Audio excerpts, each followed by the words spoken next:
सभी सनातन बंधुओं को जय श्री राम। बंधुओं, आज हम बात करेंगे देवभूमि उत्तराखंड की। ये देखिए,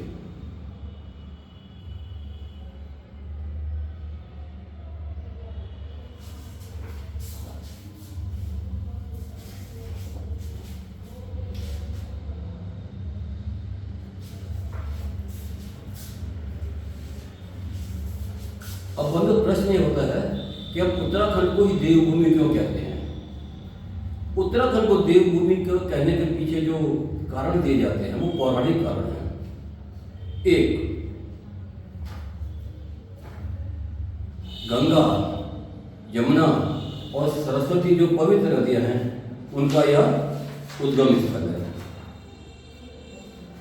और यह कहा जाता है कि जब पांडवों को वनवास में जब थे तो एक साल जो उनका अज्ञातवास था वह भी पांडव उन्होंने भी अपना देवभूमि उत्तराखंड में उन्होंने 1 वर्ष का अज्ञातवास बिताया।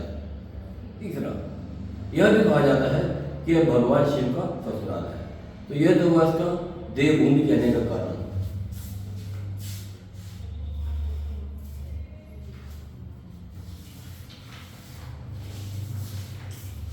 अभी 2 या 3 दिन पूर्व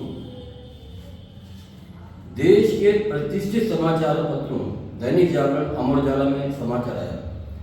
उस समाचार को पढ़कर जो मेरे मन में पहले ही जो प्रश्न उठ रहे थे कि देवभूमि उत्तराखंड का डेमोग्राफी चेंज कितना ज्यादा हो चुका है वह उन्होंने कंफर्म किया।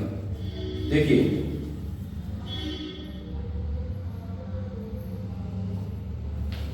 प्रदेश के 30 मदरसों में पढ़ रहे 749 गैर मुस्लिम बच्चे, अब उन्होंने यहाँ गैर मुस्लिम लिखा है। उत्तराखंड में केवल 2 ही धर्म जिनकी की बहुतायत है, एक सनातन हिंदू, दूसरा मुस्लिम। तो यह गैर मुस्लिम सनातन हिंदू ही है।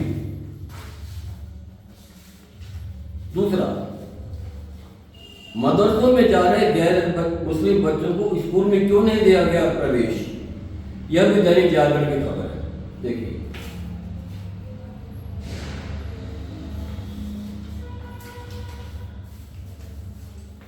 नैनीताल में अवैध तरीके से संचालन हो रहा मदरसों का।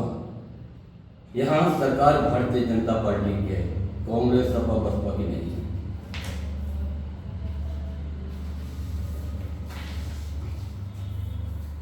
एक समाचार और छपा था,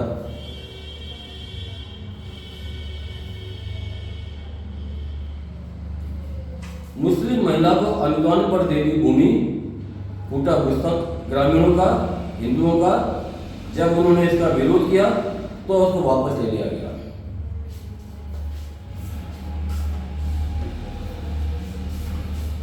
अब मैं थोड़ी सी संक्षिप्त में चर्चा करना चाहूंगा कि देवभूमि इसको क्यों कहते हैं। देवभूमि इसलिए कहा जाता है कि यहाँ पर सनातन धर्म के बहुतायत रहेगी। 90 से 95% यहाँ पर सनातन हिंदू रहता है।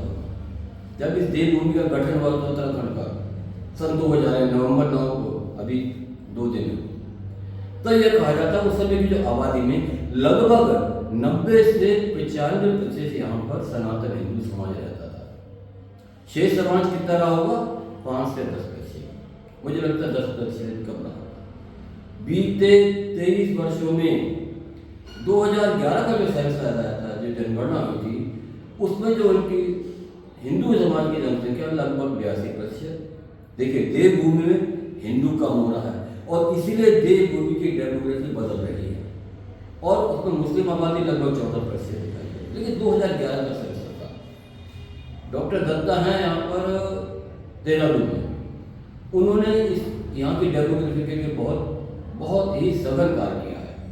उनका यह कहना है कि पिछले 10 से 11 वर्षों में उत्तराखंड में जो 3 या 4 जिले हैं, देहरादून, हरिद्वार, उधमसिंह नगर और नैनीताल में, इसमें हिंदुओं को डेमोग्राफिक जो चेंज हुआ है, हिंदुओं की जनसंख्या बहुत ही शार्प कम हुई है और जो गैर हिंदू हैं उसमें ज़्यादातर मुस्लिम समाज के रहे होंगे, इनकी जनसंख्या बढ़ी है। अब प्रश्न यह होता है कि हिंदुओं की जनसंख्या कम क्यों हो रही है, गैर हिंदुओं की जनसंख्या बढ़ क्यों रही है। मैं एक आपको समाचार और दिखाना चाहूँगा।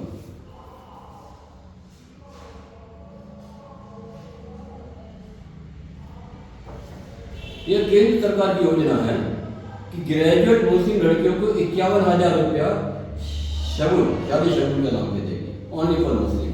और उसमें क्या लिखा है? ग्रेजुएट पास गरीब हिंदू लड़कियों को योजना से बाहर रखा गया है। दूसरी तरफ अल्पसंख्यक मेधावी बालिकाओं के लिए 3 करोड़ किसने मंजूर किए हैं? उत्तराखंड की धर्मेंद्र जी सरकार ने। देखिए, जब परिवार आर्थिक रूप से मजबूत होगा, शिक्षा भी ठीक मिलेगी, तभी तो उनकी जनसंख्या बढ़ेगी। हिंदुओं की जनसंख्या कम होने का कारण यह भी है कि 80% हिंदू समाज वो आर्थिक रूप से बहुत गरीब है। इसके विपरीत जो गैर हिंदू लोग हैं, उनको सरकार ने कितनी योजनाएं दे रखी हैं? लगभग 300 योजना ओनली फॉर मुस्लिम। उसमें एक योजना हिंदू के लिए नहीं है। अगर किसी भी समाज को आर्थिक रूप से कोई मजबूती दी जाएगी, तभी तो वह अपनी जनसंख्या बढ़ाने का प्रयास करेगा। क्योंकि महंगाई इतनी चल रही है, चरम सीमा पे है, काम है नहीं, धंधा है नहीं, निराश है लोग, तो वो अपने संतानें कहाँ से पैदा करेंगे? पैदा करेंगे तो पढ़ाएंगे कहाँ से? यही सोच कर हिंदू समाज की संख्या मुझे लगता है। और दूसरा कारण है बाहर से आने वाला जो मुस्लिम समाज के लोग हैं, देवभूमि में आते जा रहे हैं, जिस कारण यहाँ की जो जनसंख्या उत्तराखंड की हिंदू समाज धीरे कम हो रहा है और गैर हिंदू बढ़ रहा है। अब इसके लिए क्या कर